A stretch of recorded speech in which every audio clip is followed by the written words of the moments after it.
वक्त मंडी बहावलदीन के मोंग अड्डा के ऊपर मौजूद हूँ। यहाँ पे चंद रोज़ कबल पहले साहिवाल से मेहमान आया हुआ बच्चा अगवा हो गया था। ताहाल अभी तक उस बच्चे का कोई पता नहीं लग सका। मेरे साथ इस वक्त अगवा होने वाले बच्चे की वालदा मौजूद है, उनसे जानते हैं कि इस वक्त उनके साथ उनसे पूछते हैं। यतीम बच्चा है मेरा, मैं साहिवाल तो टूरिया मेरा 10वें जिले च आके बच्चा गुम पे आंदा है। इन्ना कोल बच्चा है, पता भी लग गए ने, मुजरम भी फड़ लेने, इन्ना ढिड भर लेने मेरे बच्चे मगर कोई टुरदा पे। अज 5 दिन हो गए मेरे इंसाफ किसी नहीं दिलाया।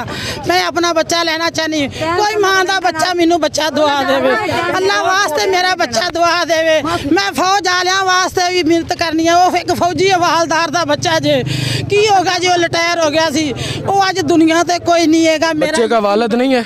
नहीं जी, उसका वालिद पूरा हो गया है। मेरा यतीम बच्चे मोदे आसरे ते बैठी हूँ ना, हवालदार सी, फौज के उत्ते हवालदार सी मेरा बच्चा। बिल्कुल, आपने बच्चे की माँ की आवाज़ सुनी है। इन लोगों की यही आवाज़ है कि हमें बच्चा बाज़याब चाहिए और पुलिस को चाहिए कि हमें जल्द से जल्द बच्चा बाज़याब करवा के